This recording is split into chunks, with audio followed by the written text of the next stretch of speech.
سب سے پہلے سبسکرائب کریں اور بیل آئیکن دبانا نہ بھولیں۔ Thank you for watching. بسم اللہ الرحمن الرحیم۔ الحمد للہ نحمده ونستعینه ونستغفره ونؤمن به ونتوکل علیہ ونعوذ باللہ من شرور انفسنا ومن سیئات اعمالنا، من يهده الله فلا مضل له ومن يضلله فلا هادي له، ونشهد أن لا إله إلا الله وحده لا شريك له، ونشهد أن سيدنا ومولانا محمدا عبده ورسوله، أما بعد فأعوذ بالله من الشيطان الرجيم، بسم الله الرحمن الرحيم، إن الصلاة تنهى عن الفحشاء والمنكر، وقال الله تبارك وتعالى: مثل الذين ينفقون أموالهم في سبيل الله كمثل حبة أنبتت 7 سنابل في كل سنبلة 100 حبة، والله يضاعف لمن يشاء، والله واسع عليم۔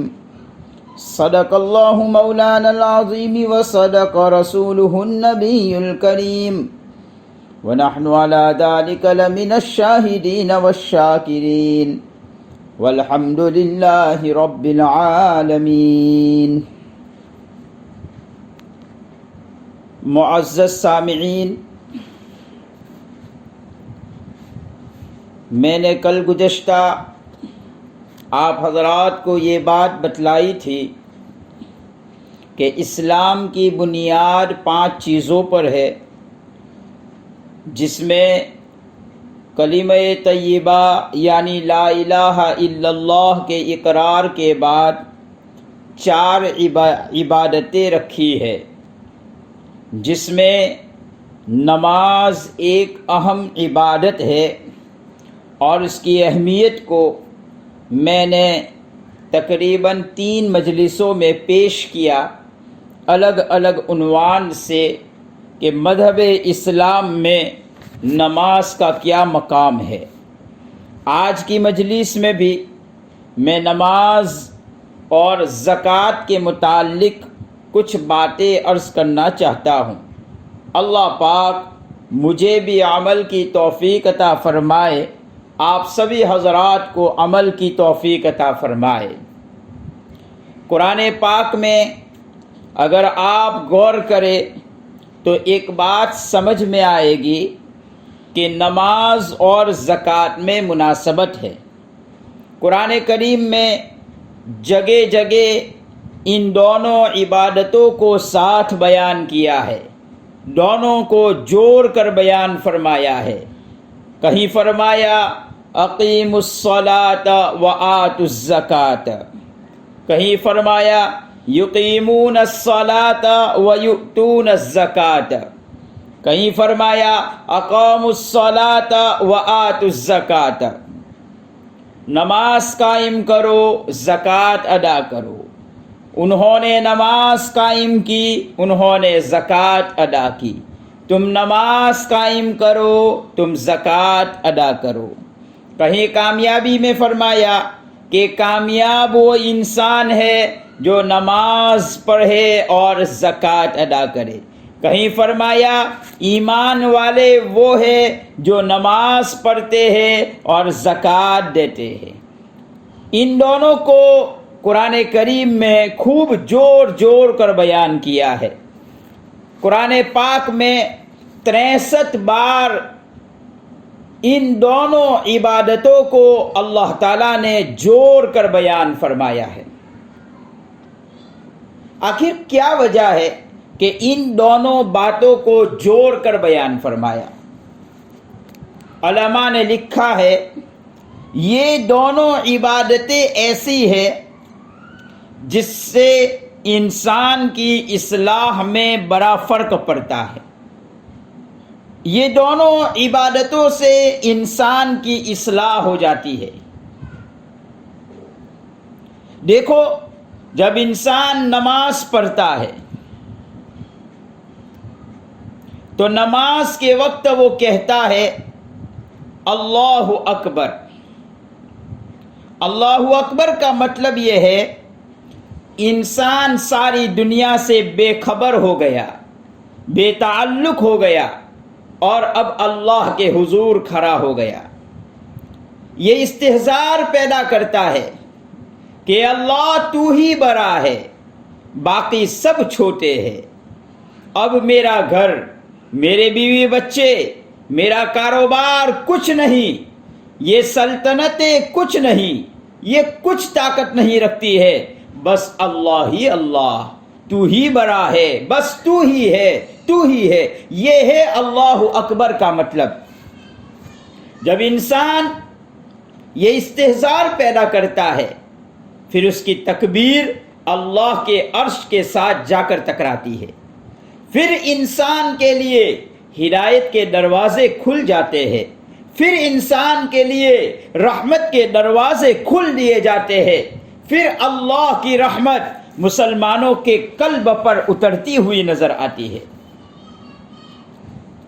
ایک حدیث آپ نے سنی ہوگی، نماز مومن کی معراج ہے۔ نبی اکرم صلی اللہ علیہ وسلم نے یہ بات بیان فرمائی، نماز مومن کی معراج ہے۔ معراج ہونے کا کیا معنی ہے؟ یاد رہے، اللہ کے نبی علیہ السلام کو اللہ تعالیٰ نے اپنا قرب عطا فرمایا تھا، اور قرب ایسا عطا فرمایا کہ جبرائیل جیسا مقرب فرشتہ بھی پیچھے رہ جاتا ہے۔ وہ قرب اگر عطا فرمایا تو معراج کے موقع پر عطا فرمایا، اپنے پاس بلایا۔ اپنے پاس بلانے کا مقصد کیا تھا؟ تاکہ بات چیت کرے، تکلم کرے۔ تو نبی اکرم صلی اللہ علیہ وسلم کو معراج ہوئی، آسمانوں پر بلائے۔ قربان جائیے اس آقا نامدار صلی اللہ علیہ وسلم پر۔ انہوں نے تمام نعمتوں میں اپنی امت کو بھی یاد فرمایا۔ باری تعالیٰ سے سوال کیا، اے اللہ، مجھے تو تو نے معراج عطا کی، لیکن میری امت کو کیا ملے گا؟ تو بتلایا گیا، آپ کی امت کی معراج نماز میں ہے۔ یعنی نبی اکرم صلی اللہ علیہ وسلم کو جو قرب عطا کیا گیا، اگر کوئی مسلمان کو اللہ سے ایسا تعلق حاصل کرنا ہے، اگر کسی مسلمان کو اللہ سے ایسا قرب حاصل کرنا ہے، تو وہ نماز میں آ جائے، وہ سجدے میں آ جائے، تو یہ سمجھے یہ اللہ سے باتیں کر رہا ہے، وہ اللہ سے سرگوشی کر رہا ہے۔ گویا کہ نماز کے ذریعے سے ایک مومن کو معراج عطا کی گئی۔ یعنی نبی اکرم صلی اللہ علیہ وسلم کو جو قرب خاص عطا فرمایا تھا معراج کی شکل میں، وہی اگر امت محمدی صلی اللہ علیہ وسلم حاصل کرنا چاہے اور اللہ کا قرب حاصل کرنا چاہے تو وہ نمازوں کی طرف آ جاوے، اور جیسی نماز کا حکم دیا ہے آدمی ایسی ہی نماز پڑھنے کا استحضار پیدا کرے، ایسی ہی نماز بنائے، سیکھے اور کوشش کرے کہ وہ ایسی ہی نماز پڑھے۔ محترم حضرات، جب بندہ قرآن پڑھتا ہے تو کیا کیفیت ہوتی ہے؟ فرمایا جب قرآن پڑھتا ہے تو کیفیت یہ ہوتی ہے کہ اللہ قرآن پڑھ رہے ہیں اور بندہ قرآن سن رہا ہے۔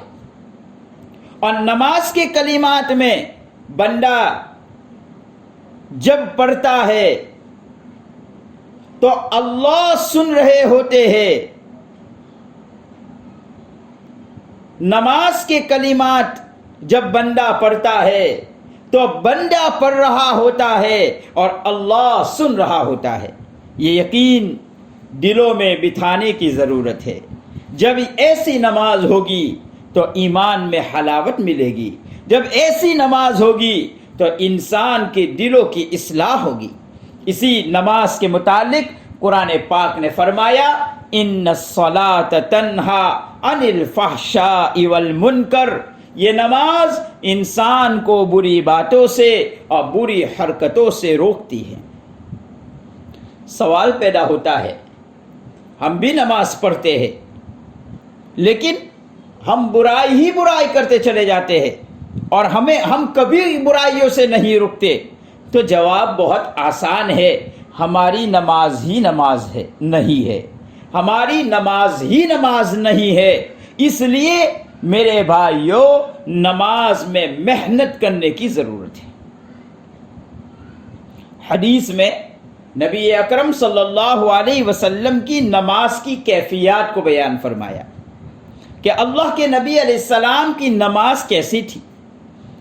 فرائض تو تھے ہی نبی کریم صلی اللہ علیہ وسلم کے، لیکن فرض کے علاوہ آپ صلی اللہ علیہ وسلم کیسی نمازیں پڑھتے تھے، کس طرح سے نماز پڑھتے تھے. اللہ کے نبی علیہ السلام کی نماز تہجد سے شروع ہوتی تھی. جب آپ تہجد میں بیدار ہوتے تو سب سے پہلا کام مسواک فرماتے تھے. پہلا کام مسواک فرماتے تھے. بیدار ہوتے اور بیدار ہونے کے بعد بستر پر بیٹھتے تھے، آنکھوں کو ملتے تھے، پھر دعا پڑھتے تھے. بسم اللہ الرحمن الرحیم الحمدللہ الذی احیانا بعدما اماتنا والیہ النشور. کتنے شریف تھے میرے آقا صلی اللہ علیہ وسلم، اور کیسے رحم دل تھے آقا صلی اللہ علیہ وسلم کہ آقا صلی اللہ علیہ وسلم نے اپنے عمل سے امت کو تعلیم دی، بیدار ہونے کے بعد فوراً کھڑے نہ ہو جایا کرو، بلکہ پہلے آنکھوں کو مل لو، خمار دور کر لو، پھر مسواک کرتے نبی اکرم صلی اللہ علیہ وسلم. پھر ضرورت کے لیے قضاء حاجت کے لیے جاتے، اور جب قضاء حاجت کے لیے جاتے تو پھر دعا کرتے تھے بسم اللہ الرحمن الرحیم اللہم انی اعوذ بک من الخبث والخبائث. پھر جب ضرورت سے فارغ ہونے کے بعد باہر کو نکلتے تو دوبارہ دعا کا اہتمام کرتے بسم اللہ الرحمن الرحیم الحمدللہ الذی اذھب عنی الاذى وعافانی. کتنی مبارک دعائیں ہیں. جب داخل ہو رہے تو اللہ کے نبی علیہ السلام دعا کا اہتمام کرتے تھے. اس دعا کا مطلب کیا ہے؟ اے اللہ میں تجھ سے حفاظت چاہتا ہوں. اس بیت الخلاء میں جانے کے بعد جتنے مذکر جنات ہیں، جتنے مؤنث جنات ہیں، سب سے میں تیری حفاظت چاہتا ہوں. اللہ کے نبی علیہ السلام نے کتنی پیاری دعا سکھلائی، اس لیے کہ یہ شیاطین کی جگہ ہوتی ہے. اگر آپ نہیں پڑھیں گے تو وہ شیاطین تمہیں نقصان پہنچا دیں گے. یہی شیاطین دلوں میں وساوس ڈالتے ہیں. اسی لیے نبی اکرم صلی اللہ علیہ وسلم نے ایک ادب سکھلایا کہ جب آپ بیت الخلاء میں داخل ہو تو سر ڈھک کر جایا کرو. اللہ کے نبی علیہ السلام کی یہ ساری تعلیمات ہماری زندگیوں سے چھٹتی چلی جاتی ہے. آدمی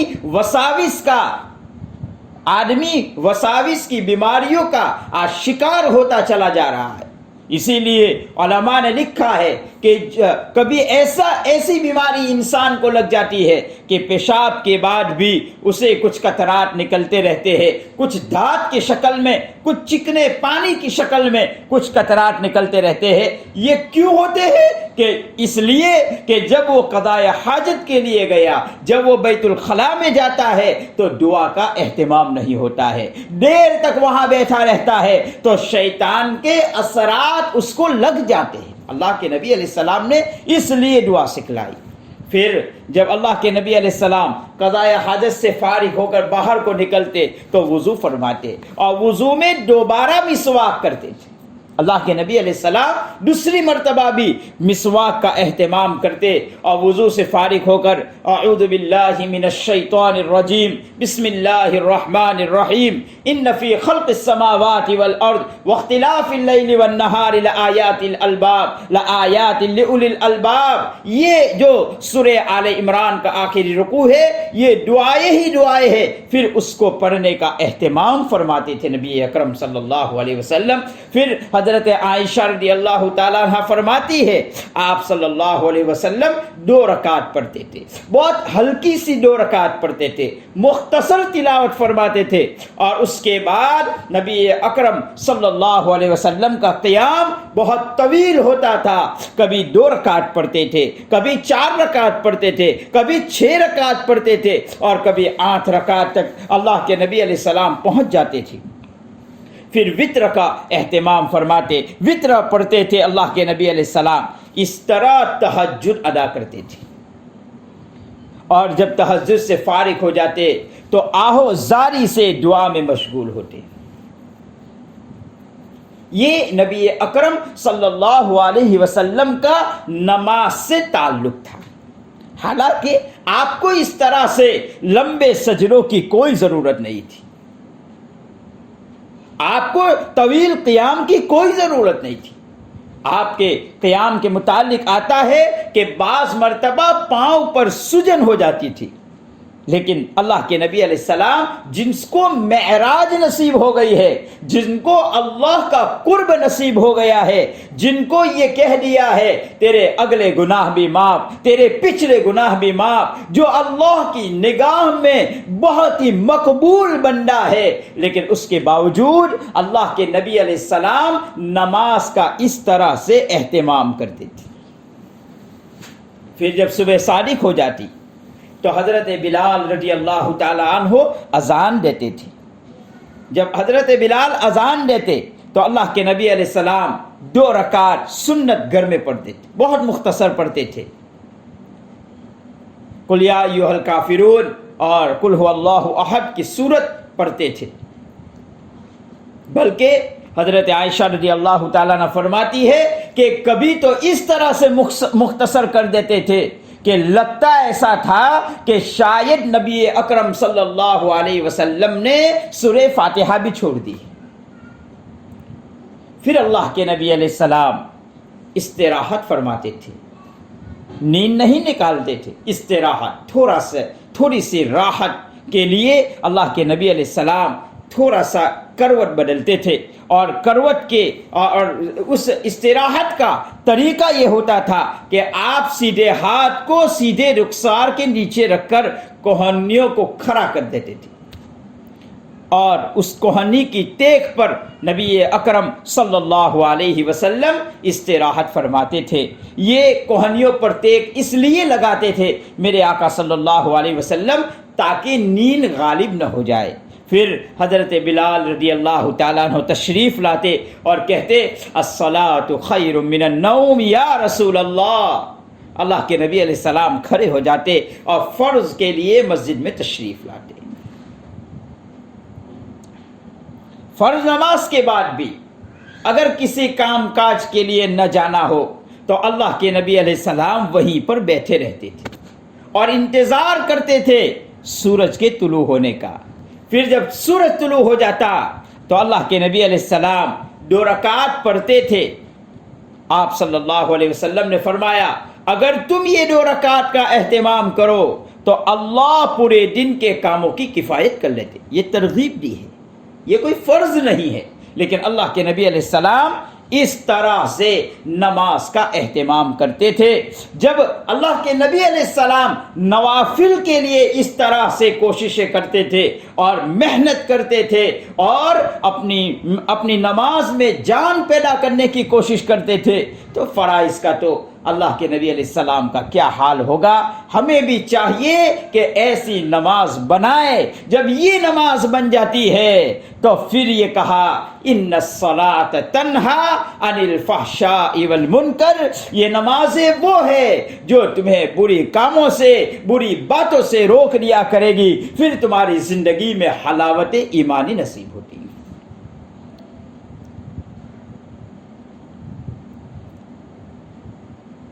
تو میں آپ کو آج کی مجلس میں یہ بات کہنے جا رہا تھا کہ نماز اور زکوٰۃ کا آپس میں تعلق ہے۔ قرآن پاک میں 63 مقامات پر ان دونوں کو ساتھ میں اللہ تعالیٰ نے بیان فرمایا ہے۔ زکوٰۃ میں 3 باتوں کا اہتمام بہت ضروری ہے۔ زکوٰۃ میں 3 باتوں کا اہتمام بہت ضروری ہے۔ نمبر 1،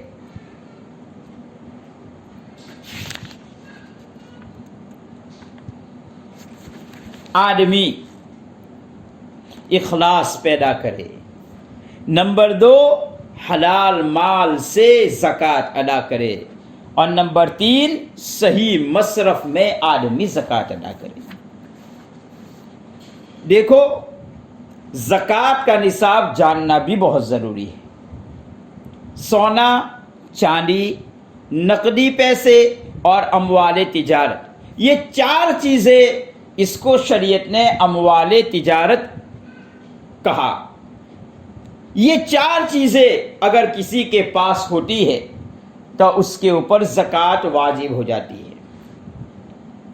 ایک آدمی کے پاس نقدی پیسہ کچھ بھی نہیں، چاندی بھی کچھ بھی نہیں، اور اموال تجارت بھی اس کے پاس کچھ بھی نہیں، نہ اس کی کوئی دکان ہے، نہ کوئی اس کا بزنس ہے، تو پھر اسے 7.5 تولہ اس کے پاس سونا ہونا ضروری ہے۔ اگر اس سے کم ہے تو زکوٰۃ نہیں آتی ہے۔ لیکن ہم لوگ غلطی کرتے ہیں۔ کہاں غلطی کرتے ہیں؟ ایک آدمی کے پاس کچھ سونا بھی ہے، کچھ نقدی پیسے بھی ہے، تو اب یہ دیکھا جائے گا کہ اس سونا اور اس نقدی پیسے کو ملا کر 52.5 تولہ چاندی کی قیمت ہو جاتی ہے یا نہیں۔ اگر 52.5 تولہ چاندی کی قیمت ہو جاتی ہے اور سال پورا ہو جاتا ہے تو ایسے مال پر زکوٰۃ دینا واجب ہو جاتا ہے۔ بس لوگ یہ سمجھتے رہتے ہیں کہ میرے پاس 7.5 تولہ سونا نہیں ہے، لہذا میرے پاس زکوٰۃ نہیں ہے۔ آدمی کو زکوٰۃ کے مسائل پوچھ کر آدمی کو زکوٰۃ دینی چاہیے اور اس کا اہتمام کرنا چاہیے۔ اسی لیے فقہا نے مسئلہ لکھا ہے، آپ کے پاس کوئی رقم نہیں ہے تو سونا بیچ کر آپ زکوٰۃ ادا کرو۔ اگر بیوی کے پاس زیورات ہے، سونا ہے، تو اگر شوہر اس کی طرف سے ادا کر لیتا ہے کوئی حرج نہیں، باپ ادا کر لیتا ہے کوئی حرج نہیں، ادا ہو جائے گی، بھائی دے دیتا ہے ادا ہو جائے گی۔ لیکن اگر کوئی نہیں دے رہا ہے تو اس صورت میں عورت کو چاہیے کہ اس سونے کو بیچ کر بھی زکوٰۃ ادا کرے، ورنہ قرآن کریم میں اللہ تعالیٰ فرماتے ہیں یوم یکنزون الذهب والفضة ولا ينفقونها في سبيل الله فبشرهم بعذاب أليم يوم يحمى عليها في نار جهنم فتكوى بها جباههم وجنوبهم وظهورهم هذا ما كنزتم لأنفسكم فذوقوا ما كنتم تكنزون۔ اسی سونے اور چاندی کے ذریعے اللہ پاک اس کو قیامت کے دن عذاب دیں گے۔ بعض جگہوں پر یہ بھی ماحول ہو جاتا ہے کہ پہلے سے سونے اور چاندی یہ کہتے ہیں کہ یہ میری لڑکی کے لیے بنا کر رکھا ہے۔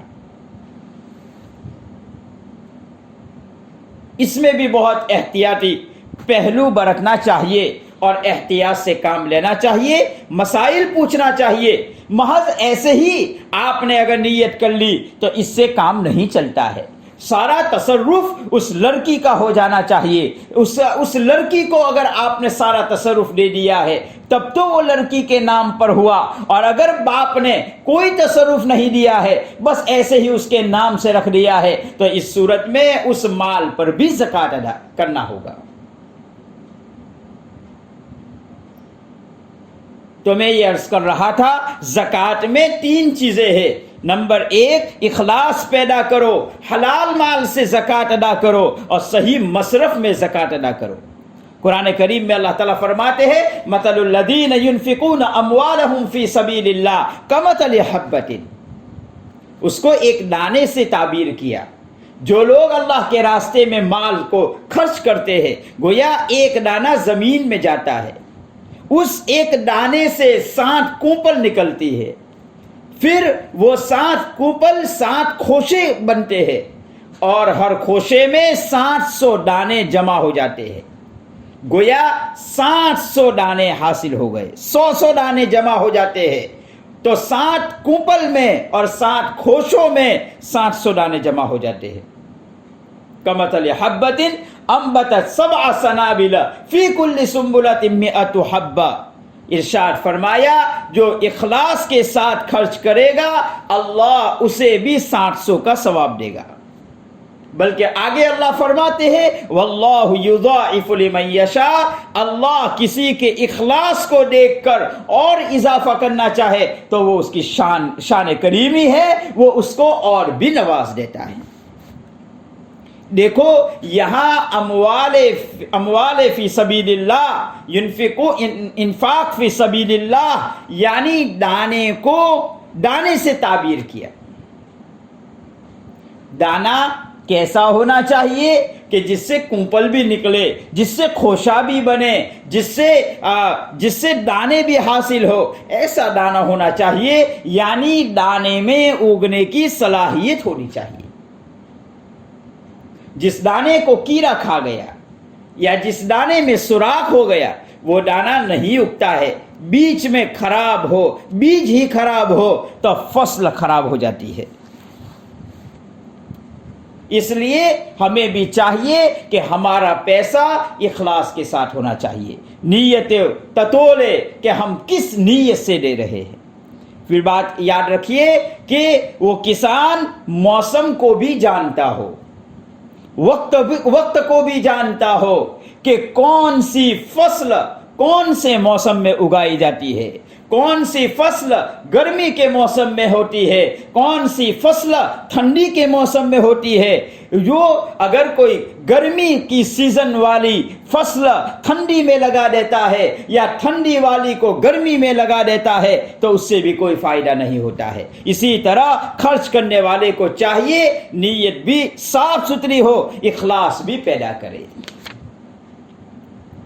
اور بیج کے لیے تیسری شرط یہ ہے قابل کاشت زمین ہو، بنجر زمین نہ ہو۔ اسی طرح زکوٰۃ کے لیے بھی ہمیں مصرف دیکھنا چاہیے، مستحقین زکوٰۃ تک پہنچانا چاہیے۔ قرآن کریم نے مصارف بیان فرمائے انما الصدقات للفقراء والمساکین والعاملین علیہا والمؤلفۃ قلوبہم وفی الرقاب والغارمین وفی سبیل اللہ وابن السبیل، یہ مصارف زکوٰۃ بیان فرمائے۔ یہاں پر فقر للفقراء فقر سے ماخوذ ہے، اور فقر کہتے ہیں جس کے پاس کچھ بھی نہ ہو، بس اپنے پہنے ہوئے کپڑے ہیں، اس کے پاس کچھ بھی نہیں ہے، اس کو فقیر کہا جاتا ہے۔ اور مسکین یہ سکن سے نکلا ہے، اس کا مطلب یہ ہے مسکین اس کو کہتے ہیں جس کے پاس ایک وقت کا کھانا ہو، یہ مستحقین زکوٰۃ ہے، ایسے لوگوں کو دینا چاہیے۔ آج کل ایک وبا یہ بھی چل پڑی ہے کہ لوگ جو اپنے گھروں میں کام کاج کے لیے آتے ہیں، مسلمان خواتین گھروں پر کام کاج کے لیے آتی ہے، اب ان کو رمضان میں کچھ بونس کے نام پر زکوٰۃ وغیرہ دے دیتے ہیں، پھر ان سے خوب استفادہ کرتے ہیں، اور تنخواہ اس کی سال میں کچھ کم ہوتی ہے، لیکن وہ کام کرنے والی نوکرانی یا نوکر بھی یہ سوچتا ہے چلو رمضان میں ہمیں کچھ بونس تو اچھا خاصا مل جاتا ہے، چلو کام کرتے رہتے ہیں۔ اس میں آپ کے نیت میں فطور ہو گیا، آپ کی زکوٰۃ ادا نہیں ہوگی۔ یہی وجہ ہے اگر آپ اس کو کہہ دیں گے کہ دیکھو آئندہ رمضان میں آپ کو بونس نہیں ملے گا، تو فوراً سامنے والا نوکر یا نوکرانی یہ مطالبہ کرے گا آپ کو تنخواہ بڑھانی پڑے گی۔ اب آپ مفتی حضرات سے پوچھ لیجئے کیا آپ کی زکوٰۃ ان کو دینا صحیح ہوا یا نہیں؟ اچھا مال اللہ کے راستے میں خرچ کرو، صحیح نیتوں کے ساتھ خرچ کرو۔ اسی لیے نبی اکرم صلی اللہ علیہ وسلم نے فرمایا جو آدمی مال کے اضافے کے لیے لوگوں کے پاس سوال کرتا رہتا ہے اور مانگتا رہتا ہے کہ میں زکوٰۃ کا مستحق ہوں، تاکہ وہ لوگوں کے پاس جا کر لوگوں کے پاس مانگ کر اس کے مال میں اضافہ ہوتا رہے، تو قیامت کے دن وہ اسی طرح مانگنے والے کا لیبل لے کر حاضر ہوگا، اور وہ اپنے ہاتھ میں پیسہ نہیں لے رہا ہے، وہ اپنے ہاتھ میں انگارہ لے رہا ہے۔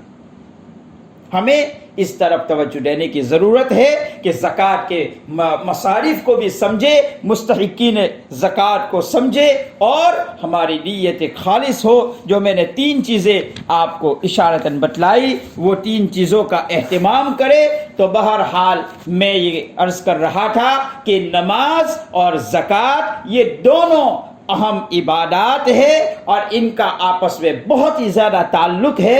نماز اور زکوٰۃ یہ دونوں ہمیں صحیح طور پر کرنے کی ضرورت ہے۔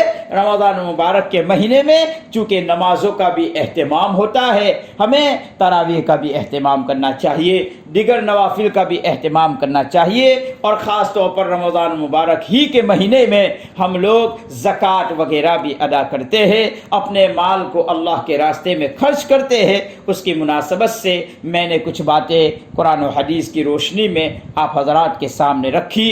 اللہ ہمیں یہ دونوں عبادتوں کی حلاوت عطا فرمائے، اور ان دونوں عبادتوں کو صحیح طور پر کرنے کی توفیق عطا فرمائے۔ بس میں میری بات کو ختم کرتا ہوں۔ وآخر دعوانا ان الحمد للہ رب العالمین۔